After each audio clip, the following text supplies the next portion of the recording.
Hi all. Mid cap ഡോക്ടറുടെ weekly അനാലിസിലേക്ക് എല്ലാവർക്കും സ്വാഗതം. ഇപ്പം ഈ വീഡിയോ ഞാൻ ചെയ്യുന്നത് എറണാകുളത്ത് ഇരുന്നുകൊണ്ടാണ്. കാരണം നാളെ നമ്മുടെ ക്ലാസ് എറണാകുളത്ത് വെച്ചാണ്. അപ്പോൾ അതുകൊണ്ട് വൺ ഡേ നേരത്തെ ഞാൻ വന്ന് ഒന്ന് രണ്ട് ആൾക്കാരെ കാണുമായിരുന്നു. വേറെ രണ്ട് മൂന്ന് കാര്യങ്ങളുള്ളതുകൊണ്ട് വൺ ഡേ ബിഫോർ ഞാനിവിടെ എറണാകുളത്തുണ്ടായിരുന്നു. അപ്പം രാവിലത്തെ പകലത്തെ തിരക്കുകളും കാര്യങ്ങളൊക്കെ കഴിഞ്ഞതിന് ശേഷം വൈകുന്നേരം സ്വസ്ഥമായിട്ടൊന്ന് വീഡിയോ ചെയ്യാമെന്ന് വിചാരിച്ചു. കാരണം നാളെ നമ്മുടെ മീറ്റിംഗ് ആയതുകൊണ്ട് പിന്നെ അതിന് ശേഷം ക്ലാസ്സിന് ശേഷം തിരിച്ചെനിക്ക് അങ്ങ് വീട്ടിൽ പോകേണ്ടതുകൊണ്ട് പിന്നെ വീഡിയോ ചെയ്യാൻ നേരം കാണത്തില്ല. ട്രെയിനിൽ ഇരുന്ന് വീഡിയോ ചെയ്യാനുള്ള സാഹചര്യം നമുക്ക് പറ്റത്തില്ല. അപ്പം ഇച്ചിരി ലേറ്റ് ആയാലും ശാന്തമായിട്ട് ഇവിടെ ഇരുന്ന് ചെയ്യാമെന്ന് വിചാരിച്ചു. ഇന്നലെ നമ്മുടെ ട്രിവാൻഡ്രത്തെ ക്ലാസ് വളരെ മനോഹരമായിരുന്നു. വലിയ ആൾത്തിരക്കൊന്നും ഇല്ലായിരുന്നെങ്കിലും വന്നവർക്ക് കാര്യങ്ങൾ വൃത്തിയായിട്ട് മനസ്സിലാവാനും അവരുടെ സംശയങ്ങൾ ദൂരീകരിക്കാനും എന്നെക്കൊണ്ടാവുന്ന വിധം. ഓക്കെ, ഞാൻ ഒരിക്കലും ഒരു പൂർണ്ണനായ ആളല്ല, എല്ലാം തികഞ്ഞ ഒരാളാണെന്ന് ഞാൻ ഒരിക്കലും അവകാശപ്പെടുന്നില്ല. എങ്കിലും എൻ്റെ കഴിവിൻ്റെ പരിധിയിൽ നിന്നുകൊണ്ട് എനിക്ക് എന്തൊക്കെയാണോ അവർക്ക് പറഞ്ഞു കൊടുക്കാൻ പറ്റുന്നത്, അവരുടെ സംശയങ്ങൾക്ക് മറുപടി കൊടുക്കാൻ പറ്റുന്നത്, അതൊക്കെ ചെയ്യാൻ സാധിച്ചു എന്നതാണ് എൻ്റെ വിശ്വാസം. എനിവേ നാളെ നമുക്ക് എറണാകുളത്ത് ഇവിടെ നമ്മൾ വിചാരിച്ചതിനേക്കാളും അധികം ആൾക്കാർ നമ്മുടെ മീറ്റിങ്ങിൽ പങ്കെടുക്കുന്നുണ്ട്. ലാസ്റ്റ് മൊമെൻറ്റ് എന്നോട് പറഞ്ഞിരുന്നു പലർക്കും ലീവിൻ്റെയൊക്കെ പ്രശ്നങ്ങളുള്ളതുകൊണ്ട് പലർക്കും പങ്കെടുക്കാൻ പിന്നെ അവസാന നിമിഷമാണ് അവസരം ലഭിച്ചത്. അങ്ങനെ പറഞ്ഞ് എന്നോട് കൺഫേം ചെയ്തവർക്കൊക്കെ നമ്മൾ അവസരം കൊടുത്തിട്ടുണ്ട്. എന്തായാലും പറഞ്ഞതിനേക്കാളും വീണ്ടും 10 സീറ്റും കൂടെ നമ്മൾ വീണ്ടും അഡീഷണലായിട്ട് ചെയ്തിട്ടുണ്ട്. എന്തായാലും ഇനിയും പിന്നെ ധാരാളം ആൾക്കാർ വീണ്ടും വന്നു. പക്ഷേ നമുക്ക് അവരെ അക്കോമഡേറ്റ് ചെയ്യാനുള്ള നിർവാഹം ഇല്ലാത്തത് കൊണ്ടാണ് അവരെ ഒഴിവാക്കുക. നിങ്ങൾ ദയവായിട്ട് എന്നോട് ക്ഷമിക്കുക. അപ്പം കൂടുതൽ അതിനെപ്പറ്റി നമ്മൾ ഓൾറെഡി സംസാരിച്ച ഈ കാര്യങ്ങളൊക്കെ. അപ്പം നമ്മൾ ഇനി ക്ലാസ്സിൻ്റെ പ്രൊമോഷൻ അങ്ങനെയുള്ള കാര്യങ്ങളൊന്നും നമ്മൾ ചെയ്യാൻ ആഗ്രഹിക്കുന്നില്ല. ഓക്കെ, എന്നെക്കൊണ്ട് കഴിയാവുന്ന കാര്യങ്ങൾ നമ്മൾ മറ്റുള്ളവർക്ക് പറഞ്ഞു കൊടുക്കുന്നു, അത്ര മാത്രമേ ഉള്ളൂ. അപ്പോൾ നമുക്കിനി നാളത്തെ മാർക്കറ്റിലോട്ട് കഴിഞ്ഞാൽ ധാരാളം ക്യാപ്ഷനിൽ കണ്ടുപോലെ ധാരാളം ന്യൂസുകൾ മാർക്കറ്റിൽ കിടന്ന് കറങ്ങി കളിക്കുന്നുണ്ട്. നാളെ നമുക്ക് അവധിയാണ്, ഗ്ലോബൽ മാർക്കറ്റ് ഉണ്ട്. പക്ഷെ നാളെ നമുക്ക് റിപ്പബ്ലിക് ഡേ ആയതുകൊണ്ട് നമുക്ക് നാളെ മാർക്കറ്റ് ഇല്ല. അപ്പോൾ തന്നെ ഇവിടുത്തെ പ്രശ്നം എന്ന് പറഞ്ഞു കഴിഞ്ഞാൽ ബജറ്റ് കടന്നു വരുന്നുണ്ട്. ഇതിനിടെ ട്രേഡ് ഡീലിൻ്റെ ഊഹാപോഹങ്ങൾ കറങ്ങി നടക്കുന്നു. ഇറാനുമായിട്ടുള്ള പ്രശ്നങ്ങൾ കറങ്ങി നടക്കുന്നു. അങ്ങനെ ധാരാളം വിഷയങ്ങൾ മാർക്കറ്റിനെ നയിക്കത്തക്ക രീതിയിൽ ഉള്ള സംഭവ വികാസങ്ങൾ ഉണ്ടായിട്ടുണ്ട്. അപ്പോൾ ഇത് നമുക്ക് ഓരോന്നും ജസ്റ്റ് ഒന്ന് ചിന്തിക്കാം. ഇതൊക്കെ എങ്ങനെയൊക്കെയാണ് മാർക്കറ്റിനെ എഫക്റ്റ് ചെയ്യാൻ പോകുന്നത്, എന്തായിരിക്കും ഇതിൻ്റെ ഇമ്പാക്റ്റ് എന്നായിരിക്കും നമ്മൾ ഇന്ന് ചിന്തിക്കാൻ പോകുന്നത്. അതിനുശേഷം നമുക്ക് ചാർട്ടിനകത്ത് കൂടെ വരാം, ലെവലുകളും നമുക്ക് നോക്കാം. എന്തായാലും ചിലപ്പം ഒരു പക്ഷെങ്കിൽ അല്പം ഇത് നീണ്ടുപോകാൻ സാധ്യതയുണ്ട്. എന്തെങ്കിലും ക്ഷമയോടെ നിങ്ങൾ കേൾക്കാനും കാണാനും പഠിക്കാനും ശ്രമിക്കുക. അപ്പോൾ സഹകരിച്ച എല്ലാവരോടും നന്ദി പറഞ്ഞുകൊണ്ട് നമുക്ക് ഈ ആഴ്ചത്തെ വീക്കിലി അനാലിസിസിലേക്ക് നമുക്ക് കടക്കാം. ഓക്കെ, അപ്പോൾ നമുക്ക് മാർക്കറ്റിലോട്ട് വരാം. അപ്പം നമുക്ക് ഈ ചാർട്ടിലോട്ട് പോകുന്നതിന് മുന്നേ നമുക്ക് ഒന്ന് രണ്ട് കാര്യങ്ങൾ മാർക്കറ്റ് ഇപ്പം കറങ്ങി നടക്കുന്ന കുറേ കാര്യങ്ങളെ പറ്റി നമുക്ക് സംസാരിക്കാനുണ്ട് അല്ലേ. അപ്പോൾ നമുക്ക് ആ കാര്യങ്ങൾ ആദ്യം ഒന്ന് സംസാരിച്ചതിന് ശേഷം നമുക്ക് മാർക്കറ്റിലോട്ട് വരാം. അപ്പോൾ ഒന്നാമത്തെ കാര്യം മാർക്കറ്റിൽ കറങ്ങി നടക്കുന്ന വലിയൊരു സംഭവമാണ് ഈ യൂറോപ്യൻ കരാറുമായിട്ട് ബന്ധപ്പെട്ട് യൂറോപ്യൻ EU കരാർ. ഓക്കെ, EUവിൻ്റെ ട്രേഡ് ഡീല് ആയിട്ട് ബന്ധപ്പെട്ട് കുറേ കാര്യങ്ങൾ മാർക്കറ്റിൽ കറങ്ങി നടക്കുന്നുണ്ട്. അപ്പം ഇതിൻ്റെ സത്യാവസ്ഥ എന്താണെന്ന് നമ്മൾ ഒന്ന് മനസ്സിലാക്കണം. നമ്മൾ കഴിഞ്ഞ ദിവസങ്ങളിൽ മാർക്കറ്റിൽ ഒരു ഫേം ഇതുമായിട്ട് ബന്ധപ്പെട്ട് ഒരു റിപ്പോർട്ട് പുറത്തുവിട്ടു. ഈ റിപ്പോർട്ട് പുറത്തുവിട്ടതിനകത്തിൽ ഇന്ത്യക്ക് പിന്നെ നേരത്തെ ഉണ്ടായിരുന്ന പല ഇളവുകളും റദ്ദാക്കി എന്നൊക്കെ പറഞ്ഞ് കുറേ ന്യൂസുകൾ ഇങ്ങനെ കിടന്ന് വട്ടം കറങ്ങുന്നുണ്ടായിരുന്നു ഇല്ലേ.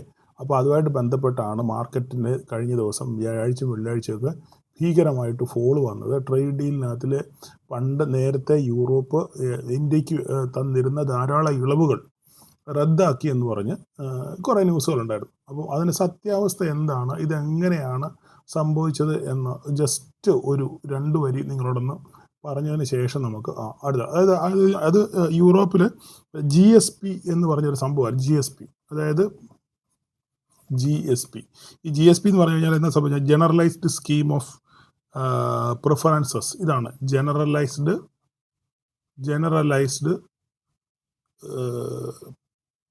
Scheme of preference. ഇതാണ് ഇതിൻ്റെ ചുരുക്കപ്പേര്. അപ്പോൾ ഈ GSP ഒഴിവാക്കി എന്ന് പറഞ്ഞുള്ളൊരു ന്യൂസാണ് മാർക്കറ്റിൽ കറങ്ങി നടക്കുന്നത്. ഇതിൻ്റെ സത്യാവസ്ഥ എന്ന് പറഞ്ഞു കഴിഞ്ഞാൽ നമ്മൾ ഒരു കാര്യം മനസ്സിലാക്കണം. 2023 കണക്കെടുക്കുകയാണെന്നുണ്ടെങ്കിൽ 2023 കണക്കെടുക്കുകയാണെന്നുണ്ടെങ്കിൽ ടോട്ടൽ നമ്മൾ ഇന്ത്യ ഈ യൂറോപ്പിലോട്ട് നടത്തിയ ട്രേഡ് ഡീൽ എന്ന് പറഞ്ഞാൽ ഏകദേശം 62 ബില്യനാണ്. 62 ബില്യൻ്റെ കച്ചവടമാണ്, എക്സ്പോർട്ടാണ് 2023 യൂറോപ്പിലോട്ട് നമ്മൾ കയറ്റി അയച്ചത്. 62 ബില്യൺ ഡോളറിൻ്റെ കച്ചവടമാണ്, അല്ല എക്സ്പോർട്ടാണ് നടത്തിയത് 62 ബില്യൺ. അപ്പോൾ ഇതിനകത്തിൽ നമുക്ക് എക്സംഷൻ ഉണ്ടെന്ന് പറഞ്ഞു കഴിഞ്ഞാൽ ഏകദേശം 12.9 ബില്യൺ വർത്തുള്ള എക്സ്പോർട്സിന് മാത്രമേ നമുക്ക് എന്തുള്ളൂ, ഇതിന് ഈ പറഞ്ഞ GSP ഈ ബാധകമായിട്ടുള്ളൂ. അതായത് ഈ GSP എന്ന് പറഞ്ഞു കഴിഞ്ഞാൽ എന്തിനു വേണ്ടി ഏതുള്ളതെന്ന് പറഞ്ഞാൽ ഞാൻ പറഞ്ഞു already, generalised scheme of preference എന്ന് പറഞ്ഞു. ഇതെന്താ സംഭവം എന്ന് പറഞ്ഞാൽ അവരെ യൂറോപ്പിനെ സഹായിക്കുന്ന രാജ്യങ്ങൾ, അതായത് യൂറോപ്പിൻ്റെ സാമ്പത്തിക സ്ഥിതി മെച്ചപ്പെടുത്തുന്നതിനും യൂറോപ്പിനെ അവരുടെ മറ്റു പല കാര്യങ്ങളിലും അവരുടെ രാജ്യത്തെ പുരോഗതിയിലേക്ക് നയിക്കുവാൻ സഹായിക്കുന്ന രാജ്യങ്ങൾക്ക് കൊടുക്കുന്ന ഒരു ഇളവാണ് ഈ പറയുന്ന GSP എന്ന് പറയുന്നത്. അപ്പം അതിനകത്തിൽ കൊടുക്കുന്ന ഇളവിന് അത് പല കാര്യങ്ങൾക്കകത്തിന് അങ്ങനെ ഇളവ് കൊടുക്കാറുണ്ട്. അപ്പം അതിനകത്തിലാണെന്നുണ്ടെങ്കിൽ കെമിക്കല്, പിന്നെ എന്താ പറയുക rubber, electronics items, agriculture items, അങ്ങനെയുള്ള പല കാര്യങ്ങൾക്കും ഇവരെന്ത് ചെയ്യുമ്പോൾ ഉണ്ട് ഇളവ് അങ്ങനെ കൊടുക്കാറുണ്ട്. അപ്പം ആ ഇളവുകൾ എന്തിനാണെന്ന് പറഞ്ഞു കഴിഞ്ഞാൽ ഇങ്ങനെയുള്ള സാധനങ്ങൾ അവരുടെ രാജ്യത്തേക്ക് ധാരാളം ആവശ്യമുണ്ട്. അപ്പോൾ അതുകൊണ്ട് അവരത് ഇറക്കുമതി ചെയ്യുന്നു. അപ്പോൾ അതിനൊരു എക്സംഷൻ അവർ കൊടുക്കുന്നു എന്ന് മാത്രമേ ഉള്ളൂ. അപ്പോൾ അതിനകത്തിൽ ഈ പറയുന്ന പോലെ ടോട്ടൽ 62 ബില്യൺ പിന്നെ കച്ചവടം നടക്കുമ്പോൾ അതിൽ വെറും 12.9 ബില്യണകത്ത് മാത്രമേ ഉള്ളൂ നമുക്ക് ഈ ഇളവുകൾ കൊടുക്കുന്നുള്ളൂ. മനസ്സിലായി പറഞ്ഞു. അപ്പം അത് 2025 ആയപ്പം ഈ 12.9 എന്നുള്ളത് 11.24 ആയി. മനസ്സിലായി.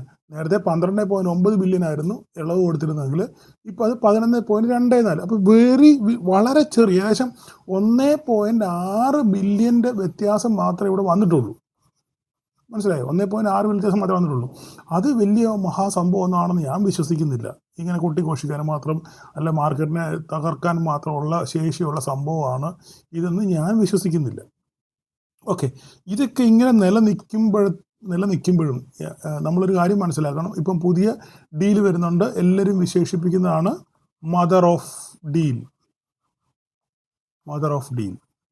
ഓക്കെ, എല്ലാ ഡീലുകളുടെയും മദറായിട്ട് വിശേഷിപ്പിക്കപ്പെടുന്ന ഒരു ഡീലാണ് യൂറോപ്പും ഇന്ത്യയും കൂടെ നടത്താൻ പോകുന്നത്. ഓക്കെ, അപ്പോൾ ഇതിനകത്ത് ഇനി എന്തൊക്കെ കാര്യങ്ങളാണ് ഉൾപ്പെടുത്തിയിരിക്കുന്നത്, ഏതിനൊക്കെയാണ് സീറോ താരിഫ്, ഏതിനൊക്കെയാണ് പഴയതിനേക്കാളും താരിഫ് കുറച്ചേക്കുന്നത് എന്നൊക്കെയുള്ള കാര്യങ്ങൾ നമുക്ക് 27-ാം തീയതി ഈ ട്രേഡ് ഡീൽ പുറത്ത് വന്നതിന് ശേഷം മാത്രമേ നമ്മൾക്ക് അറിയാൻ സാധിക്കൂ.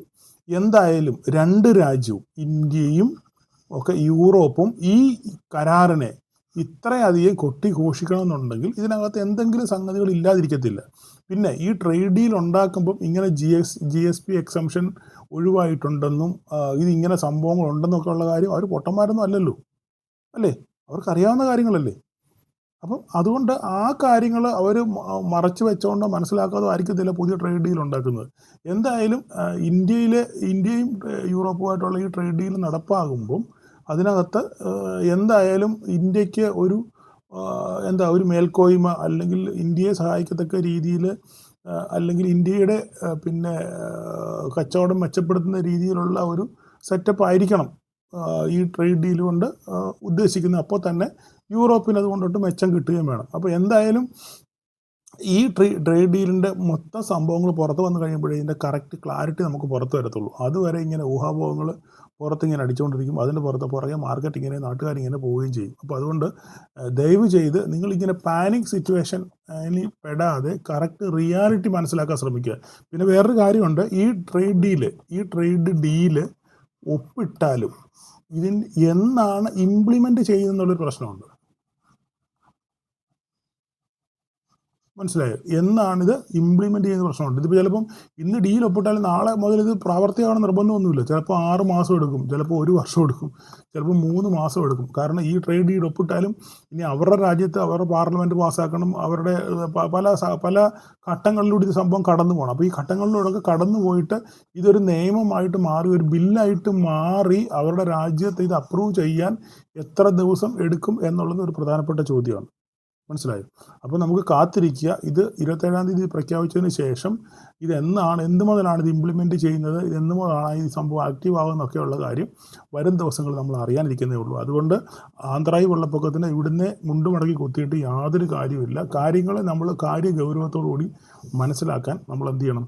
ശ്രമിക്കണം. ഒന്നാമത്തെ കാര്യം അത്. അപ്പോൾ അങ്ങനെ ഒന്നാമത്തെ കാര്യത്തിനകത്തിൽ നമുക്കൊരു തീരുമാനം ഉണ്ടായി. ഇനിയിപ്പോൾ നമുക്ക് മാർക്കറ്റ് രണ്ടാമത്തെ ഒരു പ്രശ്നമാണ് നമ്മളുടെ ബഡ്ജറ്റ്, ഇല്ലേ? ബഡ്ജറ്റ് വരുന്നുണ്ട്, ധാരാളം റൂമറുകൾ നടക്കുന്നുണ്ട്. അപ്പോൾ ഈ ബഡ്ജറ്റിനകത്തിൽ ഏറ്റവും സംഗതികൾ എന്ന് പറയുമ്പോൾ സംഗതി പറഞ്ഞു കഴിഞ്ഞാൽ ടാക്സിൻ്റെ പ്രശ്നമാണ്.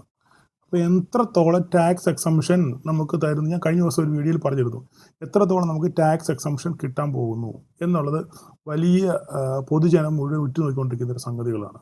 അപ്പം ഈ ടാക്സ് എക്സംഷൻ അതിൽ കഴിഞ്ഞ പ്രാവശ്യത്തെ നികുതി ഘടന വെച്ച് നമ്മൾ നോക്കുമ്പം ഈ പ്രാവശ്യം ഒരു കുടുംബത്തിലെ ഭാര്യയും ഭർത്താവ് കല്യാണം കഴിച്ചവർക്ക് ഹസ്ബൻഡിനും വൈഫിനും കൂടെ ഇത് റൂമറാണ്, സത്യമാണോ കല്യാണം എനിക്കറിയത്തില്ല, ഇതിങ്ങനെ മാർക്കറ്റിൽ പറന്ന് നടക്കുന്ന ഒരു റൂമറാണ്. ഹസ്ബൻഡിൻ്റെയും വൈഫിൻ്റെയും കൂടെ പിന്നെ പരിധി രണ്ടും കൂടെ ആഡ് ചെയ്തുകൊണ്ട് അതിനകത്ത് അവരുടെ ഇൻകം കണക്കാക്കി അങ്ങനെ ടാക്സ് കാൽക്കുലേറ്റ് ചെയ്യുന്ന ഒരു മെത്തേഡ് വരുന്നു എന്ന് പറയാം. അതായത് ഉദാഹരണം പറഞ്ഞു കഴിഞ്ഞാൽ നിങ്ങൾക്കിപ്പം 30 ലക്ഷം രൂപ ഒരു വർഷം വരുമാനം ഉണ്ടെന്നുണ്ടെന്നുണ്ടെങ്കിൽ നിങ്ങൾക്ക് അതിൻ്റെ കണക്ക് പ്രകാരമുള്ള ടാക്സ് നമ്മൾ കൊടുക്കേണ്ടി വരും, ഇല്ലേ? അപ്പോൾ ഇൻഡിവിജ്വൽ ആണെന്നുണ്ടെങ്കിൽ, അപ്പം നിങ്ങളുടെ വൈഫിന് ജോലിയൊന്നുമില്ല, അപ്പോൾ നിങ്ങളുടെ വൈഫിന് ഇൻകം ഒന്നുമില്ല, പിന്നെ റിട്ടേൺ ഫയൽ ചെയ്യേണ്ട കാര്യമില്ലല്ലോ. അപ്പോൾ നിങ്ങളുടെ വൈഫിനെ കൂടി അതിൽ ആഡ് ചെയ്യുവാണെന്നുണ്ടെങ്കിൽ അപ്പം ഇദ്ദേഹത്തിന് 10 ലക്ഷം രൂപയുടെ ഇതാണ് പരിധി ഉള്ളതെന്നുണ്ടെങ്കിൽ വൈഫിനെ കൂടി അതിൽ ആഡ് ചെയ്യുമ്പോൾ 20 ലക്ഷം രൂപയുടെ പരിധിയാണ്. അപ്പം 30 ലക്ഷം രൂപയിൽ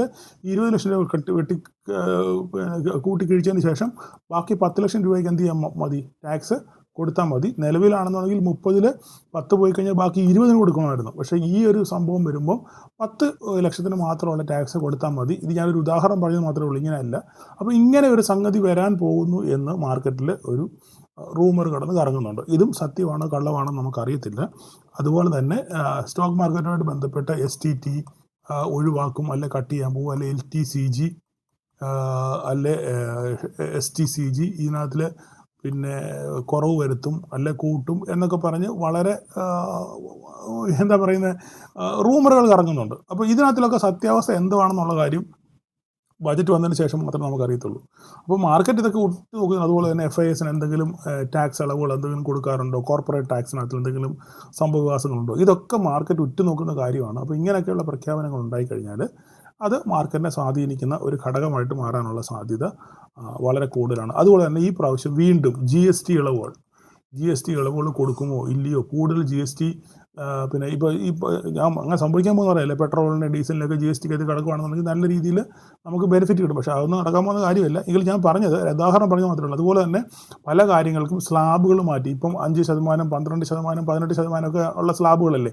അപ്പോൾ ഈ സ്ലാബുകളൊക്കെ പിന്നെ തിരുത്തി, അല്ലെ ഈ സ്ലാബിലോട്ട് തന്നെ വേറെ ഹൈ താരിഫുള്ള പല ഐറ്റങ്ങളെയും ഈ താരിഫ് ഘടനയ്ക്കകത്തിലോട്ട് കൊണ്ടുവരാനുള്ള സാധ്യതകളും ഒക്കെ ഉണ്ട്. അപ്പോൾ അതിനുള്ള ഇപ്പോൾ അന്തർധാരകൾ സജീവമാണെന്നൊക്കെ ഇങ്ങനെ പറയുന്നത് കേൾക്കുന്നു. അപ്പം ഇതും മാർക്കറ്റിനെ എന്ത് ചെയ്യുന്നു, പിന്നെ അൺസർട്ടനിറ്റിയിലേക്ക് നയിക്കാനുള്ള സാധ്യതകൾ വളരെ കൂടുതലാണ് ബജറ്റുമായിട്ട് ബന്ധപ്പെട്ട്. ഓക്കെ, അതാണ് പിന്നെ ഉള്ളൊരു സംഗതി. പിന്നെ അടുത്തൊരു സംഗതി എന്ന് പറഞ്ഞു കഴിഞ്ഞാൽ ഇനി എന്താണ് നമുക്ക് പറയാനുള്ളത്? അദാനിയുമായിട്ട് ബന്ധപ്പെട്ട വിഷയം. ഇത് ഏകദേശം കഴിഞ്ഞ ദിവസം അദാനിയുടെ സ്റ്റോക്കുകൾ ഏകദേശം 12% പൊട്ടി. പല സ്റ്റോക്കുകൾ അദാനിയുടെ 12% പൊട്ടി. എന്താ ഇതിൻ്റെ സംഭവം എന്ന് പറഞ്ഞു കഴിഞ്ഞാൽ 2 സംഗതികളാണ്. ഒന്ന് എന്താണ്, പിന്നെ കൈക്കൂലി ഒരു കേസാണ്, ബ്രൈബറി. അപ്പം റോബറി അല്ല, ബ്രൈബറി. പിന്നെ കൈക്കൂലി കേസിനകത്തിൽ കൈക്കൂലി കൊടുത്തു അവിടുത്തെ സ്റ്റോക്ക് എക്സ്ചേഞ്ചുകളത് മാനിപ്പുലേഷൻ നടത്തിയെന്ന് പറഞ്ഞൊരു കേസാണ് അദാനിക്കെതിരെ ഇപ്പോൾ ഉണ്ടായിരിക്കുന്നത്. ഏകദേശം ഇതിൻ്റെ കണക്ക് ഞാനിവിടെ അങ്ങോട്ട് എഴുതി വെച്ചിട്ടുണ്ട്. യു എസ് എക്സ്ചേഞ്ചിൽ ഏതാണ്ട് 250 മില്യൻ്റെ കോഴ കൊടുത്തു, മാനിപ്പുലേഷൻ നടത്താൻ വേണ്ടി കോഴ കൊടുത്തു എന്ന് പറഞ്ഞൊരു കേസ് ഉണ്ട്. അതുപോലെ തന്നെ പിന്നെ 2 ബില്യൻ്റെ തിരിമറി, 2 മില്യൻ്റെ തിരിമറി, ഒരു മിനിറ്റ്, അതെ, ഞാൻ എഴുതി വെച്ചിട്ടുണ്ട്, അത് നോക്കുമായിരുന്നു. 2 ബില്യൻ്റെ തിരിമറികളും നടന്നു എന്ന് പറഞ്ഞ ഒരു കേസാണ് ഈ അദാനിക്കെതിരെ ഇപ്പം US കോർട്ടിൽ നടക്കുന്നത്. അപ്പം US കോർട്ടിന് അല്ല US എക്സ്ചേഞ്ചിന്, നമ്മുടെ സെബി മാതിരിയുള്ള ഒരു എക്സ്ചേഞ്ച് US-നുണ്ട്. അപ്പോൾ ഈ US-കൾ, ഇപ്പം നിങ്ങൾ ബോറടിക്കുന്നുണ്ടെങ്കിൽ നിങ്ങൾ സ്കിപ്പ് ചെയ്ത് പോകട്ടോ, പക്ഷേ പറയാനുള്ള കടമ എനിക്ക് പറയാതിരിക്കാൻ പറ്റത്തില്ലല്ലോ. അപ്പം നമ്മുടെ സെബി മാതിരിയുള്ള US-ലെ ഈ പറയുന്ന ബോർഡിന് ഒരിക്കലും ഒരു വിദേശ കമ്പനിക്ക് നേരെ ഡയറക്റ്റായിട്ട് ഒരു ആക്ഷൻ എടുക്കാൻ പറ്റത്തില്ല. അപ്പോൾ ഇവരെന്താ ചെയ്യാൻ പോകുന്നു പറഞ്ഞു കഴിഞ്ഞാൽ, ഇവർ ഒരു സമൺ, അല്ലെങ്കിൽ ഒരു സമണല്ല, ഒരു നോട്ടീസ് ഇവർക്ക് നമ്മുടെ കേന്ദ്ര ഗവൺമെൻറ് വഴി അവിടുത്തെ എക്സ്ചേഞ്ച് ഇങ്ങനെ അദാനി ഗ്രൂപ്പുകൾ ഇങ്ങനെ ഒരു മാനിപ്പുലേഷൻ നടത്തിയിട്ടുണ്ടെന്ന് പറഞ്ഞ് നമ്മുടെ കേന്ദ്ര സർക്കാരിന് ഒരു ലെറ്റർ അയച്ചു. ഇത് ഏകദേശം അയച്ചിട്ട് 14 മാസമായി. പക്ഷേ സർക്കാർ ഇതിന് മണ്ടയ്ക്ക് അടയിരിക്കുമായിരുന്നു. ഒരു കാര്യവും നടന്നില്ല. ഇതുമായിട്ട് ബന്ധപ്പെട്ട് ഒരു കാര്യവും നടന്നില്ല 14 മാസമായിട്ട്. അപ്പോൾ എന്ത് ചെയ്തു? അവിടുത്തെ ഈ പറയുന്ന സെബി പോലത്തെ അവിടുത്തെ ബോർഡ് അവിടുത്തെ കോർട്ടിനെ സമീപിച്ചു. എന്നിട്ട് പറഞ്ഞു, ഇതുവരെയായിട്ടും ഞങ്ങൾ ഇങ്ങനെ ഒരു സംഭവം കൊടുത്തിട്ടും ഇതിനായിട്ട് പ്രതികരിച്ചില്ല. അതുകൊണ്ട് അദാനിക്കെതിരെ ഡയറക്റ്റ് സമൻസ് ഇഷ്യൂ ചെയ്യാം എന്ന് പറഞ്ഞ് കോടതിയെ സമീപിച്ചു. മനസ്സിലായ കോടതിയെ സമീപിച്ചു. അപ്പം കോടതി ഡയറക്റ്റ് വാറണ്ട് അദാനിക്കെതിരെ പുറപ്പെടുവിക്കണമെന്ന് പറഞ്ഞാണ് ആ ബോർഡ് അവിടുത്തെ കോടതിയെ സമീപിച്ചത്. അങ്ങനെ വന്നപ്പോഴത്തേക്കും പാനിക്കായി. അപ്പോൾ തന്നെ അവരുടെ ഇൻ്റർനാഷണൽ ലെവലിലുള്ള വക്കീലുകൾ ഇവിടുത്തെ ഈ എക്സ്ചേഞ്ചുമായിട്ട് ഒരു അടിയന്തര മീറ്റിംഗ് വെച്ചിട്ട് ഒരു സമവായ ചർച്ച നടന്നുകൊണ്ട് ഇരിക്കുന്നു. എന്നിട്ട് ഒരു കോടതി പറഞ്ഞു, ഇതുപോലെ ബോർഡുമായിട്ടൊരു സമവായ ചർച്ച നടക്കുന്നുണ്ട്, ഇതിനകത്ത് എന്നത് പരിഹരിക്കപ്പെടുമെന്നാണ് വിശ്വസിക്കുന്നത്. അതുകൊണ്ട് ദയവ് ചെയ്ത് തൽക്കാലം ആക്ഷൻ ഒന്നും എടുക്കല്ല, സമൻസ് ഒന്നും ഇഷ്യൂ ചെയ്യല്ലേ എന്ന് പറഞ്ഞ് ഒരു റിക്വസ്റ്റ് അദാനിയുടെ അഭിഭാഷകൻ US കോടതിയിൽ സമർപ്പിച്ചിട്ടുണ്ട്. ഇതാണ് ഇപ്പോഴത്തെ ലേറ്റസ്റ്റ് അപ്ഡേറ്റ്. അപ്പോൾ ഇനിയിപ്പം ഇതുമായിട്ട് ബന്ധപ്പെട്ട് അദാനി ഗ്രൂപ്പും സെബി അവിടുത്തെ ബോർഡുമായിട്ട് നടക്കുന്ന ചർച്ചയിൽ ഒരു ധാരണയിലെത്തി ഫൈൻ വല്ലതും അടച്ച് ഇത് ക്ലോസ് ചെയ്യുകയാണെന്നുണ്ടെങ്കിൽ ഓക്കെ, ഇല്ലയെന്നുണ്ടെന്നുണ്ടെങ്കിൽ പിന്നെ ഒരു ഫർദർ എസ്കലേഷനിലേക്ക് പോകാനുള്ള സാധ്യത വളരെ കൂടുതലാണ്. അപ്പം അതാണ് ഒരു സംഭവം. പിന്നെ അടുത്തൊരു സംഭവം പറയാനുള്ള കാര്യം എന്ന് പറഞ്ഞു കഴിഞ്ഞാൽ, അടുത്ത കാര്യം നമുക്ക് പറയാനുള്ളതെന്ന് പറഞ്ഞു കഴിഞ്ഞാൽ, US 25% താരിഫ് ഒഴിവാക്കുക എന്നുള്ളതാണ്. അവരുടെ ഒരു US സെക്രട്ടറി ഓൾറെഡി പറഞ്ഞിട്ടുണ്ട്. ഇന്ത്യക്ക് താരിഫ് കുറയ്ക്കാനുള്ള സാധ്യത നമുക്ക് തള്ളിക്കളയാൻ പറ്റത്തില്ല. ഇന്ത്യക്ക് ഒരു എക്സംഷൻ അല്ല, ഈ അഡീഷണൽ 25% താരിഫ് കട്ട് ചെയ്യാനുള്ള സാധ്യതയുണ്ട്. കാരണം റഷ്യയിൽ നിന്നുള്ള ഓയിലിൻ്റെ മേടിയിൽ വളരെയധികം കുറച്ചിട്ടുണ്ട്. അപ്പോൾ അതുകൊണ്ട് അത് ഇന്ത്യക്ക് ഒരു പോസിറ്റീവ് സംഭവമാണ്. അതുകൊണ്ട് 25% താരിഫ് കുറച്ച് കൊടുക്കും എന്ന് സ്കോട്ട് ബസന്റ്, അവരുടെ ഒരു സെക്രട്ടറി പറഞ്ഞിട്ടുണ്ട്. ഈ സ്കോട്ട് ബസന്റ് എന്ന് പറയുന്നത് അമേരിക്കയുടെ US-ൻ്റെ പ്രസിഡൻറ്റിൻ്റെ ട്രംപിൻ്റെ അടുത്ത ആളാണ്. അപ്പോൾ അങ്ങനെയാണെന്നുണ്ടെങ്കിൽ മനസാക്ഷി സൂക്ഷിപ്പുകാരൻ എന്നുള്ള രീതിയിൽ, അല്ലെങ്കിൽ ട്രംപ് അഡ്മിനിസ്ട്രേഷനിലുള്ള ആളെന്ന രീതിയിൽ ഒരു സാധ്യത അതിന് നമുക്ക് തള്ളിക്കളയാൻ പറ്റത്തില്ല. അവർ ഏറ്റവും പ്രധാനമായിട്ട് ഉന്നയിച്ചിരുന്ന ഒരു സംഭവം എന്ന് പറഞ്ഞു കഴിഞ്ഞാൽ റഷ്യയിൽ നിന്ന് ഓയിൽ മേടിക്കുന്ന പ്രശ്നമായിരുന്നു, അല്ലേ? അപ്പോൾ അത് ഇപ്പം നല്ല രീതിയിൽ കുറച്ചിട്ടുണ്ട്. കാരണം കഴിഞ്ഞ ദിവസങ്ങളിൽ ഇങ്ങനെ ട്രംപ് ഈ റഷ്യയായിട്ട് ഇന്ന് ഓയിൽ മേടിക്കുന്ന പ്രശ്നമായിട്ട് ബന്ധപ്പെട്ട് കുറേ കമൻറ്റുകൾ വന്നപ്പം ഇന്ത്യ കൃത്യമായിട്ട് മൊത്തം ഇതിൻ്റെ കണക്ക് US-ന് കൊടുത്തായിരുന്നു. ഞങ്ങൾ എന്തുമാത്രം നേരത്തെ വാങ്ങിച്ചിരുന്നുവെന്നും ഇപ്പോൾ എത്ര വാങ്ങിക്കുന്നുണ്ടെന്നും ഏതൊക്കെ കമ്പനികളാണ് അവിടുന്ന് വാങ്ങിക്കുന്നതെന്നുള്ളതും അതിൻ്റെ ഡിഫറൻസും കാര്യങ്ങളെല്ലാം കൃത്യമായ കണക്ക് US-ന് കൊടുത്തിട്ടുണ്ടായിരുന്നു. അപ്പോൾ ഇത് അവർക്ക് ബോധ്യപ്പെട്ടു. അതിൻ്റെ ബേസിലാണ് സത്യം പറഞ്ഞാൽ ഇങ്ങനെ ഒരു കമൻറ്റ് വന്നിരിക്കുന്നത്, റഷ്യയിൽ നിന്നുള്ള ഓയിലിൻ്റെ വാങ്ങൽ അവർ കുറച്ചിട്ടുണ്ട്, ഇത് റഷ്യ കൊളാപ്സ് ചെയ്തിട്ടുണ്ടെന്നൊക്കെ പറഞ്ഞ് ഒരു ഡയലോഗ് സ്കോട്ട് ബസന്റ് പറയാൻ കാര്യം ഇത് തന്നെയാണ്. അപ്പോൾ അങ്ങനെയാണെന്നുണ്ടെങ്കിൽ അടുത്ത ദിവസങ്ങളിൽ തന്നെ ഒരു പക്ഷെങ്കിൽ 25% നമുക്ക് ആ ഫൈൻ അടിച്ചത് കുറച്ച് കിട്ടാനുള്ള സാധ്യത വളരെ കൂടുതലാണ്. അപ്പോൾ തന്നെ നമുക്ക് ഈ യൂറോപ്പുമായിട്ടുള്ള ഡീല് വരുന്നതും അമേരിക്കയ്ക്ക് ഒരു ചെറിയൊരു ക്ഷീണമാണ്. അപ്പോൾ അങ്ങനെ ആകുമ്പം ഒരു മയപ്പെടുത്തുന്ന സ്വഭാവം US-ൻ്റെ ഭാഗത്തുനിന്നും ഉണ്ടാകുന്നുണ്ട്. നമുക്ക് കണ്ടറിയാം. അടുത്ത ദിവസങ്ങളിൽ ഇനിയും ട്രംപിൻ്റെ വായിൽ നിന്ന് ഒരക്ഷരം വീണിട്ടില്ല. അപ്പോൾ ട്രംപിൻ്റെ വായിൽ നിന്ന് എന്തെങ്കിലും വീണെങ്കിൽ മാത്രമേ നമുക്ക് ഒരു പോസിറ്റീവ് നോട്ടായിട്ട് വരുവാണെന്നെങ്കിൽ മാർക്കറ്റ് അതിനെ പോസിറ്റീവ് എടുക്കാനുള്ള സാധ്യത വളരെ കൂടുതലാണ്. ഓക്കെ, അടുത്തത് പ്രധാനപ്പെട്ട സംഭവമാണ് നമ്മുടെ എല്ലാവരുടെയും വിശേഷപ്പെട്ട ആളായിട്ടുള്ള ജെറോം പവൽ.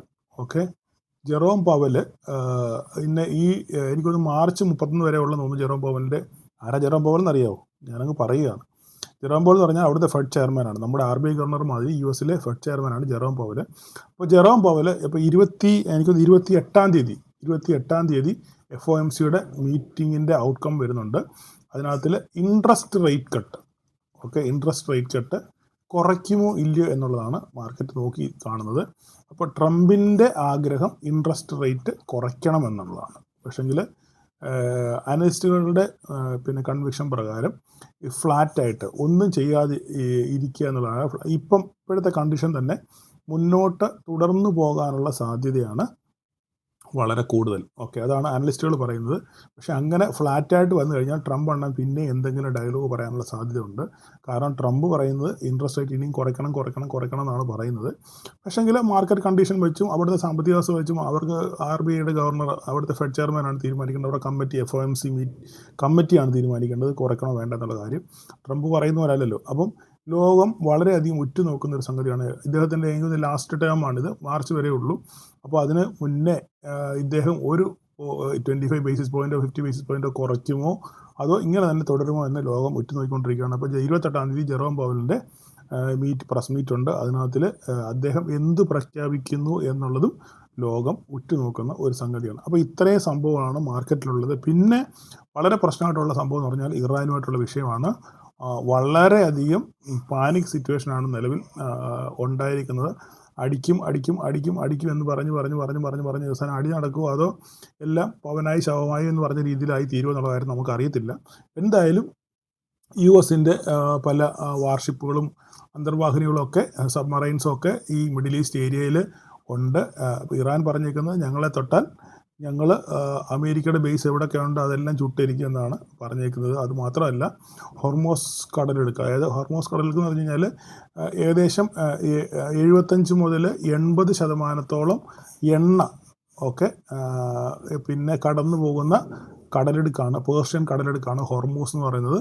ഈ ഹോർമോസ് ഇറാൻ്റെ കൺട്രോളിലാണ്, ഇറാൻ്റെ ടെറിട്ടറിയിലാണ് ഈ ഹോർമോസ് കടലെടുക്കുള്ളത്. അപ്പം അവരത് അടയ്ക്കുകയോ അല്ലെങ്കിൽ വേറെ എന്തെങ്കിലും വിളച്ചിൽ വേലകൾ അവിടെ കാണിക്കുകയോ ചെയ്യുകയാണെന്നുണ്ടെങ്കിൽ ക്രൂഡ് ഓയിലിൻ്റെ ഗതാഗതം നിലയ്ക്കാനുള്ള സാധ്യതയുണ്ട്. അങ്ങനെയാണെന്നുണ്ടെങ്കിൽ ക്രൂഡ് ഓയിലിൻ്റെ വില കുതിച്ച് കയറാനുള്ള സാധ്യതയും വളരെ എന്താ പറയേണ്ടത്, വാക്കുകൾ കിട്ടുന്നില്ല പറയാൻ. ക്രൂഡ് ഓയിലിന് വളരെയധികം മുകളിലോട്ട് പോകാനുള്ള സാധ്യത വളരെ കൂടുതലുണ്ട്. എങ്ങനെ ഈ ഹോർമോസ് കടലെടുക്ക് അടയ്ക്കുകയോ അവിടെ എന്തെങ്കിലും എസ്കലേഷൻ ഉണ്ടാകുകയോ വല്ലതും ചെയ്യുകയാണെന്നുണ്ടെങ്കിൽ ക്രൂഡിൻ്റെ വില ക്രമാതീതമായിട്ട് മുന്നോട്ട് കയറാനുള്ള സാധ്യത വളരെ കൂടുതലാണ്. അപ്പം ഇറാനുമായിട്ടുള്ള വിഷയം എല്ലാവരും സാഹൂതം വീക്ഷിച്ചുകൊണ്ടിരിക്കുകയാണ്, എന്ത് എസ്കലേഷനാണ് നടക്കുന്നതെന്ന്. കാരണം ഇറാനെ പറ്റി ചിന്തിക്കുകയാണെന്നുണ്ടെങ്കിൽ നഷ്ടപ്പെടാൻ ഒന്നുമില്ല. അപ്പോൾ അവൻ എന്ത് വേണമെങ്കിലും കാണിക്കാം. മറ്റുള്ളവർ അങ്ങനെയല്ല, പണി കിട്ടിക്കഴിഞ്ഞാൽ അതിൽ നിന്ന് പുറത്ത് കടക്കാൻ കുറേ സമയം എടുക്കും. അപ്പം എന്താ സംഭവിക്കുന്നുള്ളത് വരും ദിവസങ്ങളിൽ നമുക്ക് കണ്ടറിയാം. അപ്പോൾ നമുക്കിനി ഇത്രയും കാര്യങ്ങളാണ് നിലവിൽ മാർക്കറ്റിംഗ് ന്യൂസുമായിട്ട് ബന്ധപ്പെട്ടുള്ളത്. നമുക്കിനി നമ്മുടെ ചാർട്ടിലോട്ട് വരാം. എന്താണ് അടുത്ത ആഴ്ച മാർക്കറ്റിൽ സംഭവിക്കാൻ സാധ്യതയുള്ള സംഭവം നമുക്കറിയാം. കഴിഞ്ഞ ദിവസം മാർക്കറ്റ് ഓപ്പൺ ചെയ്തതിന് ശേഷം വളരെ ഒരു ഡ്രാസ്റ്റിക് ഫോൾ, ഒരു 1 way ഫോള് മാർക്കറ്റ് നമുക്ക് നൽകി. അപ്പം ഇത് ഇനി എങ്ങനെയാണ് അടുത്ത ലെവൽ മാർക്കറ്റ് ഇനി എന്താണ് സംഭവിക്കാൻ പോകുന്നുള്ള കാര്യം നമ്മൾ ചിന്തിക്കേണ്ടത്. അപ്പോൾ മാർക്കറ്റിൽ നമ്മൾ കുറേ പോസിറ്റീവ് ന്യൂസുകളും നെഗറ്റീവ് ന്യൂസുകളും നമ്മൾ സംസാരിച്ചു. അപ്പോൾ ഇവിടെ നമ്മൾ ചിന്തിക്കുകയാണെന്നുണ്ടെങ്കിൽ നമുക്ക് ഡേ ചാർട്ടിലോട്ട് നമുക്കൊന്ന് പോകാം. ഡേ ചാർട്ടിലോട്ട് നമ്മൾ പോയി കഴിഞ്ഞാൽ നമുക്ക് ഡേ ചാർട്ടിലോട്ടൊന്ന് പോകാം. ഡേ ചാർട്ടിലോട്ട് പോയി കഴിഞ്ഞാൽ നമുക്ക് മനസ്സിലാവും. ഇവിടെ നോക്കിക്കഴിഞ്ഞാൽ നമുക്കറിയാം 25,000 നമ്മൾ ഒരു 2 ട്രെൻഡ് ലൈൻ നമ്മൾ വരച്ചിട്ടുണ്ട് അല്ലേ. ആ ട്രെൻഡ് ലൈനിൻ്റെ അടുത്ത് മാർക്കറ്റ് പല പ്രാവശ്യം വന്ന് സപ്പോർട്ട് എടുത്ത് തിരിച്ചു പോയ കഥകളാണ് നമുക്കിവിടെ പറയാനുള്ളത്. നോക്കിക്കഴിഞ്ഞാൽ നമുക്കറിയാം, ഇത് പല പ്രാവശ്യം നമ്മൾ ഡിസ്കസ് ചെയ്തിട്ടുള്ള കാര്യമാണ്. അപ്പോൾ അതേ പോയിന്റ് തന്നെയാണ് മാർക്കറ്റ് വന്നിരിക്കുന്നത്. ഒരു പ്രാവശ്യം വന്ന് ടെസ്റ്റ് ചെയ്ത് നേരെ തിരിച്ചു പോയി, രണ്ടാമത് വീണ്ടും മാർക്കറ്റ് ഇവിടെ വന്ന് ഇവിടെ വന്ന് സപ്പോർട്ട് എടുത്തേക്കാണ്. അപ്പോൾ ഇനിയിപ്പം സംഭവിക്കാൻ പോകുന്നത് ഇവിടുന്ന് മാർക്കറ്റ് തിരിച്ചു കയറുമോ എന്നുള്ളതാണ് നമ്മൾ ചിന്തിക്കേണ്ടത്.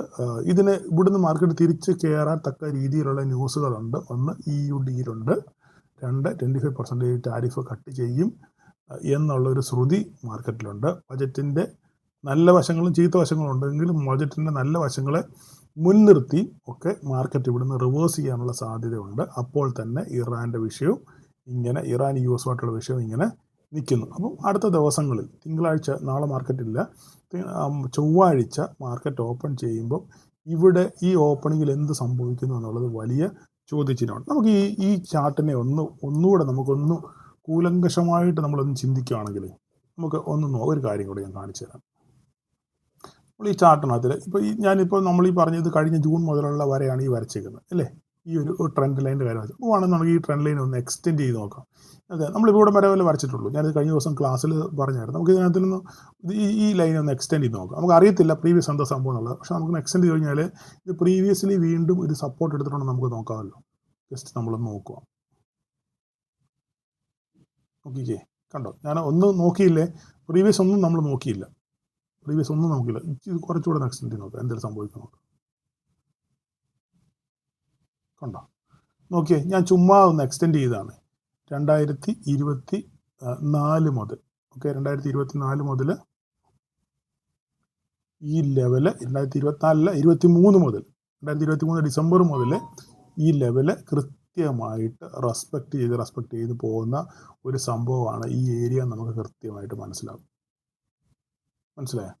അപ്പോൾ അങ്ങനെയാണെന്നുണ്ടെങ്കിൽ, ചരിത്രം വീണ്ടും ആവർത്തിക്കുകയാണെന്നുണ്ടെങ്കിൽ മാർക്കറ്റ് ഇവിടുന്ന് തിരിച്ചു കയറാനുള്ള സാധ്യത വളരെ കൂടുതലാണ് എന്ന് നിലവിലുള്ള ചാർട്ട് വെച്ചാൽ ഞാൻ പറയുന്നത്. വേറെ എന്തെങ്കിലും പറഞ്ഞാൽ ചാർട്ടിൻ്റെ പാറ്റേൺ അനുസരിച്ച് ഇവിടുന്ന് മാർക്കറ്റ് തിരിച്ചു കയറാനുള്ള സാധ്യത വളരെ കൂടുതലാണ്. ഏതെങ്കിലും രീതിയിലൊരു പോസിറ്റീവ് ന്യൂസ് വന്നു കഴിഞ്ഞാൽ മാർക്കറ്റ് ഇവിടുന്ന് നല്ല രീതിയിൽ മുകളിലോട്ട് പോകാനുള്ള സാധ്യതയുണ്ട് എന്നാണ് ഞാൻ അനുമാനിക്കുന്നത്. നമുക്ക് ചൊവ്വാഴ്ച മാർക്കറ്റ് ഓപ്പൺ ചെയ്യുമ്പോൾ അറിയാം, ചൊവ്വാഴ്ച എക്സ്പയറിയാണ്, മന്ത്ലി എക്സ്പയറിയാണ്, ഹൈ വോളറ്റൈലായിരിക്കും മാർക്കറ്റ്. എന്താണ് സംഭവിക്കുന്നത് നമുക്കറിയത്തില്ല. നമുക്കിതിനെ ഒന്ന് വീക്കിലിയിലോട്ടൊന്ന് മാറ്റി നോക്കാം. വീക്കിലിയിലോട്ട് നമ്മൾ മാറ്റി നോക്കി കഴിഞ്ഞാൽ ഇവിടെ ഒരു കാര്യം നോക്കി കഴിഞ്ഞാൽ അറിയാം, ഈ കയറിയ കയറ്റം, ഓക്കെ, ഈ കയറിയ കയറ്റം നിങ്ങൾ നോക്കിക്കേ, ഈ കയറിയ കയറ്റം ഇവിടുന്ന് മാർക്കറ്റ് ഇവിടം വരെ കയറാൻ എത്ര ആഴ്ച എടുത്തു? നിങ്ങളും ജസ്റ്റ് ഒരു തമാശയ്ക്ക് വേണ്ടി പറയുവാണ്. 1, 2, 3, 4, 5, 6, 7, 8, 9, 10, 11, 12, 13, 14, 15, 16, 17, 18, 19 ആഴ്ച കൊണ്ട് കയറിയ സാധനം. ഓക്കെ, 19 ആഴ്ച കൊണ്ട് കയറിയ സാധനം വെറും 3 ആഴ്ച കൊണ്ട് സാധനം താഴെ വന്നു. ഇതാണ് മാർക്കറ്റിൻ്റെ ഒരു സ്വഭാവ സവിശേഷത. ഓക്കെ, നമ്മൾ വിചാരിക്കുന്ന രീതിയിലല്ലായിരിക്കും, നമ്മൾ വിചാരിക്കുന്ന രീതിയിലോ നമ്മൾ ആഗ്രഹിക്കുന്ന രീതിയിലോ ആയിരിക്കത്തില്ല മാർക്കറ്റ് പ്രതികരിക്കുന്നത്. അപ്പോൾ ഇത് എന്ന് പറഞ്ഞു കഴിഞ്ഞാൽ ഇങ്ങനെ ഒരു സ്വഭാവ വിശേഷത അടുത്ത കാലത്തെങ്ങും മാർക്കറ്റിൽ ഉണ്ടായിട്ടില്ല. നിങ്ങൾ നോക്കിക്കഴിഞ്ഞാൽ പുറകോട്ട് നമ്മൾ നോക്കിക്കഴിഞ്ഞാൽ മനസ്സിലാവും ഇങ്ങനൊരു സ്വഭാവം. ഇങ്ങനെ ഒരു ഫസ്റ്റ് ഒരു നല്ലൊരു ബെയറിഷ് ക്യാൻഡിൽ, ഒരു ഫുൾ ഓൾമോസ്റ്റ് ഒരു മർബോസു ക്യാൻഡിൽ, പിന്നെ ഒരു ഡോജി, പിന്നെ ഒരു മർബോസു ക്യാൻഡിൽ, ഇങ്ങനെ ഒരു പാറ്റേൺ ഇവിടെ എങ്ങും നമുക്ക് കാണാൻ പറ്റുന്നില്ല, എങ്ങും ഉണ്ടായിട്ടില്ല അല്ലേ. അപ്പം 3 ആഴ്ച കൊണ്ട് തന്നെയാണ് മാർക്കറ്റ് 26,400 അടുത്തുള്ള റേഞ്ച്, 380 റേഞ്ചിൽ നിന്ന് മാർക്കറ്റ് 25,000 തിരിച്ചു ഏകദേശം 1,500 1,400 പോയിന്റോളം മാർക്കറ്റ് പൊട്ടി. അപ്പം ഇവിടുന്ന് ഇനി മാർക്കറ്റിൽ എന്താ സംഭവിക്കും? ഇവിടെ വളരെ നിർണായകമാണ്. അടുത്ത ആഴ്ചത്തെ ക്യാൻഡിൽ എന്ന് പറയുന്നത് വളരെ നിർണായകമായിരിക്കും. ഇവിടുന്ന് മാർക്കറ്റ് തിരിച്ചു കയറും. ഇവിടെയൊക്കെ നമ്മൾ നോക്കി കഴിഞ്ഞാൽ അറിയാം, പലപ്പോഴും മാർക്കറ്റ് ഇവിടെ വന്നതിന് ശേഷം ഇവിടെ നല്ലൊരു രീതിയിൽ വന്ന് സപ്പോർട്ടിന് ശേഷം പിന്നെ നല്ല ഹ്യൂജ് ഒരു ഗ്രീൻ ക്യാൻഡിലാണ് വീണേക്കുന്നത് അല്ലേ. ഇവിടെ നമ്മൾ നോക്കുകയാണെന്നുണ്ടെങ്കിൽ ഏകദേശം 24,000 നിന്ന് മാർക്കറ്റ് 2 ആഴ്ച കൊണ്ട് 1000 പോയിന്റ് കയറി. 1000 പോയിന്റാണ് ഇവിടുന്ന് മാർക്കറ്റ് 2 ആഴ്ച കൊണ്ട് കയറിയത്. അപ്പം അങ്ങനെ പലപ്പോഴും ഇവിടെ നമ്മൾ നോക്കിക്കഴിഞ്ഞാൽ ഇവിടെ ഇതുപോലെ തന്നെ വന്ന് മാർക്കറ്റ് സപ്പോർട്ട് എടുത്തതിന് ശേഷം 2 ആഴ്ച കൊണ്ട്, ഒറ്റ ആഴ്ച കൊണ്ട് 25,357, 350, അതിൻ്റെ അടുത്ത ദിവസം ഗ്യാപ്പ് അപ്പ് ആയിരുന്നു 25,000. ഏകദേശം ഇവിടുന്നും 24,350, 800 പോയിന്റോളം ഈ പോയിന്റ് വന്നിട്ട് മാർക്കറ്റ് മുകളിലോട്ട് കയറി. ഇവിടെ ഇതുപോലെ നോക്കി കഴിഞ്ഞാൽ ഇവിടെ വന്നു കഴിഞ്ഞാലും ഈ പറഞ്ഞ പോലെ തന്നെ നല്ല രീതിയിൽ 10,000, 1,500 പോയിന്റ് 3 ആഴ്ച കൊണ്ട് ഏകദേശം 24,585, 25,700, 1,200 പോയിന്റോളം 3 ആഴ്ച കൊണ്ട് ഇവിടുന്ന് യാത്ര ചെയ്തു. അങ്ങനെയാണ് ചരിത്രം ആവർത്തിക്കുകയാണെന്നുണ്ടെങ്കിൽ ഇവിടുന്ന് മാർക്കറ്റ് തിരിച്ച് വീണ്ടും നമുക്ക് 1-2 ആഴ്ച കൊണ്ട് 1000 പോയിന്റ് ട്രാവൽ ചെയ്യാനുള്ള സാധ്യത വളരെ കൂടുതൽ. ഇവിടെ 2 ആഴ്ച കൊണ്ട് 1000 പോയിന്റ് പോകാമെങ്കിൽ 750 പോയിന്റ് പോകാമെന്നുണ്ടെങ്കിൽ ഇവിടെയും 2 ആഴ്ച കൊണ്ട് 1000 പോയിന്റ് പോകാൻ വലിയ താമസമൊന്നും ഉണ്ടാകത്തില്ല, പ്രത്യേകിച്ച് ബജറ്റ് കൂടാണ്. അപ്പം നമുക്ക് നോക്കാം അടുത്ത ആഴ്ച എന്തായാലും ഞാൻ ഈ പറഞ്ഞ കാര്യങ്ങൾ നിങ്ങളൊന്ന് മനസ്സിൽ കോറിയിട്ടോളൂ. അടുത്ത ആഴ്ച മാർക്കറ്റ് എന്താ സംഭവിക്കുന്നുള്ള അടുത്ത വീക്കിലി ക്യാൻഡിൽ നമുക്ക് നിർണായകമാണ്. അടുത്ത ആഴ്ച നമ്മൾ അനലൈസ് ചെയ്യുമ്പോൾ വീക്കിലി ക്യാൻഡിൽ ഇവിടെ എന്താകും എന്നുള്ളത് നമുക്ക് നോക്കാം. ഞാൻ ആഗ്രഹിക്കുന്നത് ഇവിടെ ഒരു ഗ്രീൻ ക്യാൻഡിൽ വീഴും എന്നുള്ള ഒരു ആഗ്രഹമാണ് എൻ്റെ മനസ്സിലുള്ളത്. നമുക്ക് കണ്ടറിയാം, നിങ്ങളെന്നെ പൊങ്കാലയിടല് എങ്കിലും ആ ഗ്രീൻ ക്യാൻഡിൽ വീഴും എന്നുള്ള ഒരു ശുഭാപ്തി വിശ്വാസത്തോടെ നമുക്ക് ഈ പാർട്ട് നമുക്ക് അവിടെ നിർത്താം. അപ്പം നമുക്കിപ്പോൾ ഇതിൻ്റെ കാര്യം കഴിഞ്ഞു. നമുക്ക് ഇത് നിർത്തിയിട്ട് നമുക്കിനി നമ്മുടെ ചാർട്ടിലോട്ട് വരാം. അപ്പോൾ ലെവലുകളൊന്നും സംസാരിക്കാനില്ല. 25,000 കിടപ്പുണ്ട്. നമുക്കൊരു സപ്പോർട്ട് സോൺ എന്ന് പറയുന്നത് 24,920 മാർക്കറ്റ് സപ്പോസ് താഴോട്ട് ഇറങ്ങി വന്നു കഴിഞ്ഞാൽ 24,920 വരെ വന്നാൽ 24,920 താഴെ ഡേ ക്യാൻഡിൽ ക്ലോസ് ചെയ്യുവാണെങ്കിൽ, ഡേ വൈസിൽ 24,920 താഴെ ക്ലോസ് ചെയ്യുവാണെന്നുണ്ടെങ്കിൽ പിന്നെ നമുക്ക് താഴോട്ട് മാത്രമേ നോക്കാനുള്ളൂ, വേറെ ഒന്നും ചിന്തിക്കാനില്ല. നാളെ മാർക്കറ്റ് 25,000 മുകളിൽ തന്നെ സസ്റ്റെയിൻ ചെയ്യുകയും ഈ ട്രെൻഡ് ലൈൻ റെസ്പെക്റ്റ് ചെയ്യുകയും ചെയ്തു കഴിഞ്ഞാൽ ഫർദറായിട്ട് നമുക്ക് മാർക്കറ്റ് 25,333 എന്ന് പറയുന്ന നമ്മുടെ പോയിന്റ് അറിയാമല്ലോ, കാണാപ്പാടാണ്. 25,333 എത്തും. അങ്ങനെയാണെന്നുണ്ടെങ്കിൽ പിന്നെ പെട്ടെന്ന് തന്നെ 25,500 എത്താനുള്ള സാധ്യത. 23,333 കടന്നു കഴിഞ്ഞാൽ പിന്നെ 25,500 നമ്മുടെ ഈ കൂടാന്ന് ഇപ്പോൾ ഇനി പ്രസക്തിയില്ല എങ്കിൽ ഞാൻ ജസ്റ്റ് പറഞ്ഞത് മാത്രമേ ഉള്ളൂ. നമുക്ക് ഈ കൂട്ടിലെത്താനുള്ള സാധ്യത വളരെ പെട്ടെന്ന് തന്നെ ഇവിടുന്ന് പോസിറ്റീവ് മൊമെൻ്റ് ഉണ്ടെന്നുണ്ടെങ്കിൽ പെട്ടെന്ന് തന്നെ കിളി ഓടി വന്ന് ഈ കൂട്ടി കയറാനുള്ള സാധ്യത വളരെ കൂടുതലാണ്. അതിന് ശേഷം കൂടും പറിച്ച് മുകളിലോട്ട് പോകും അതോ പൊട്ടി താഴെ വീഴുന്നുള്ള കാര്യം നമുക്ക് അടുത്ത സെക്ഷനാണ്. എന്തായാലും എനിക്ക് പറയാനുള്ളൊരു കാര്യം, നിങ്ങളിത് വളരെ കീനായിട്ട് വാച്ച് ചെയ്യുക. അത് മാത്രമല്ല, നമ്മുടെ ഹെവി വെയിറ്റേജ് സ്റ്റോക്കുകളെല്ലാം, അതായത് നമ്മുടെ റിലയൻസും HDFC AMC IMC HDFCയും ICICI എല്ലാം ഒരു നെഗറ്റീവ് ട്രെൻഡ്, റിലയൻസും എല്ലാം ഒരു നെഗറ്റീവ് ട്രെൻഡിലാണ് നിൽക്കുന്നത്. ഇവരെല്ലാം ഒരു പോസിറ്റീവ് മൊമെൻറ്റം കാണിച്ചു കഴിഞ്ഞാൽ മാർക്കറ്റ് തിരിച്ചു കയറാൻ വലിയ താമസമൊന്നും ഉണ്ടാകത്തില്ല. വേറെ ഒന്നും പറഞ്ഞിട്ട് കാര്യമൊന്നുമില്ല. നമുക്കിപ്പോൾ നിലവിലത്തെ അവസ്ഥ വെച്ചിട്ട് നമുക്ക് വേറെ കൂടുതൽ അനലൈസ് ചെയ്തിട്ടൊന്നും കാര്യമില്ല. ന്യൂസ് ആയിരിക്കും നമ്മുടെ മാർക്കറ്റിനെ നയിക്കാൻ പോകുന്നത്. ബാങ്ക് നിഫ്റ്റി എടുക്കുകയാണെങ്കിൽ തന്നെ, ബാങ്ക് നിഫ്റ്റി എടുത്താൽ തന്നെ ഈ പറയുന്ന റേഞ്ച് മെയിൻറ്റെയിൻ ചെയ്യുന്ന 58,500 റേഞ്ചിലാണ് മാർക്കറ്റ് നിൽക്കുന്നത്. ബജറ്റിന് റാലി വരുവാണെന്നുണ്ടെങ്കിൽ ഇത് 60,000 എത്തേണ്ട സാധ്യത വളരെ കൂടുതലാണ്. 60,000 റേഞ്ചിൽ എത്തണം. അത് ഞാൻ പ്രതീക്ഷിക്കുന്നു. ബജറ്റ് സമയത്ത് ഏകദേശം 60,000 എത്താനുള്ള സാധ്യത ഞാൻ മുന്നിൽ കാണുന്നു. നമുക്ക് കണ്ടറിയാം അടുത്ത ദിവസങ്ങളിൽ സംഭവിക്കും. വേറെ കൂടുതലൊന്നും പറയാനില്ല. ബാങ്ക് നിഫ്റ്റിക്ക് അതിൽ ലെവലുകളെല്ലാത്തും കുഴപ്പമുണ്ട്. മിഡ് ക്യാപ്പിനകത്തിൽ മാത്രമാണ് കുറച്ച് അൺസർട്ടനിറ്റി ഉള്ളത്. കാരണം ഒരു മര്യാദയില്ലാത്ത രീതിയിലാണ് മിഡ് ക്യാപ്പ് പൊട്ടി താഴെ വീണേക്കുന്നത്. 1000 പോയിൻറ്റോളം മിഡ് ക്യാപ്പിനകത്തിൽ പൊട്ടി. അപ്പം അടുത്ത ദിവസങ്ങളിൽ മിഡ് ക്യാപ്പിനകത്തിൽ എന്താണ് സംഭവിക്കുന്നുള്ളത് നമുക്ക് നോക്കാം. അതിൻ്റെ ചാർട്ട് ഒന്ന് ലോഡായി വരുന്നേ ഉള്ളൂ. ഒന്ന് ഡേ വൈസിലൊന്ന് നമ്മൾ നോക്കിക്കഴിഞ്ഞാൽ നല്ല രീതിയിൽ ഡ്രാസ്റ്റിക് ഫോളാണ് വന്നിരിക്കുന്നത്. ഞാൻ പറഞ്ഞിട്ടുണ്ട്, എന്തെങ്കിലും സംഭവവികാസം ഉണ്ടായിക്കഴിഞ്ഞാൽ കയറുകയും ഇറങ്ങുകയും ചെയ്യുന്നത് വളരെ ഫാസ്റ്റ് ആയിരിക്കും മിഡ് ക്യാപ്പാണ്. എന്തായാലും നമുക്ക് 13,000 എന്ന് പറഞ്ഞൊരു സൈക്കോളജിക്കൽ സപ്പോർട്ടാണ്. ആ 13,000 എത്തിയതിന് ശേഷം ഇവിടെ എന്താണ് സംഭവിക്കുന്നത് നോക്കുക. തിരിച്ചു കയറാനും ഇതുപോലെ തന്നെ തിരിച്ചു കയറാനും മിഡ് ക്യാപ്പിന് കഴിയും. അപ്പം നമ്മൾ കീനായിട്ട് വാച്ച് ചെയ്യുക. 13,000 നമ്മുടെ ലെവലുകൾ. ആ 13,000 ലെവല് സപ്പോർട്ട് എടുത്ത് നിന്ന് കഴിഞ്ഞാൽ മാർക്കറ്റ് പോസിറ്റീവ് മൊമെൻറ്റം ആണെന്നുണ്ടെങ്കിൽ ഇവിടെ തിരിച്ചു കയറാനുള്ള സാധ്യതയുണ്ട്. കാരണം മിഡ് ക്യാപ്പിനകത്തിലെ സ്റ്റോക്കുകളെല്ലാം ബെയറിഷ് സെൻറ്റിമെൻറ്റ്സ് ആണ്. HDFC AMC ആയാലും ഹീറോ മോട്ടോകോപ്പ് ആയാലും BSE ആയാലും എല്ലാവരും ഒരു ബെയറിഷ് മോഡിലാണ് നിൽക്കുന്നത്. പോസിറ്റീവ് മൊമെൻറ്റം ഉണ്ടായി കഴിഞ്ഞാൽ ഇവരെല്ലാം ഇതുപോലെ തന്നെ ഒന്നിച്ച് പെർഫോം ചെയ്യും. അങ്ങനെ പെർഫോം ചെയ്യുകയാണെന്നുണ്ടെങ്കിൽ ഇവിടുന്ന് പറക്കാനുള്ള സാധ്യതയുണ്ട്. എന്തായാലും 13,034 നമ്മൾ വരച്ചിട്ടിരിക്കുന്നത്. 13,000 ഒരു സൈക്കോളജിക്കൽ സപ്പോർട്ടായിട്ട് നിങ്ങൾ മനസ്സിലിരിക്കുക. ഇതിന് ശേഷം മാർക്കറ്റ് ഇവിടുന്ന് എന്താണ് സംഭവിക്കുന്നുള്ളത് വരും ദിവസങ്ങളിൽ നമുക്ക് കണ്ടറിയാം. അപ്പോൾ ഇത്രയൊക്കെ ഉള്ളൂ. 30 മിനിറ്റായി. നിങ്ങൾ എന്നോട് ക്ഷമിക്കുക. പക്ഷേങ്കിൽ ഈ പറയേണ്ട കാര്യങ്ങൾ പറയാതിരിക്കാൻ പറ്റത്തില്ലല്ലോ. അപ്പം എല്ലാവർക്കും ചൊവ്വാഴ്ച ഒരു പ്രോഫിറ്റബിൾ ഡേ ആശംസിക്കുന്നു. പഠിക്കാൻ ശ്രമിക്കുക. എല്ലാവരോടും എനിക്ക് പറയാനുള്ളൊരു കാര്യം, പഠിക്കാതെ ഒരു രക്ഷയും ഇല്ലാന്ന് വീണ്ടും ആവർത്തിക്കുന്നു. അപ്പം എല്ലാവരോടും നാളെ എല്ലാവരെയും നേരിൽ കാണാം. ക്ലാസ്സിന് വരുന്നവരെ, അല്ലാത്തവർക്ക് ഒരു പ്രോഫിറ്റബിൾ ഡേ ആശംസിക്കുന്നു. Thank you.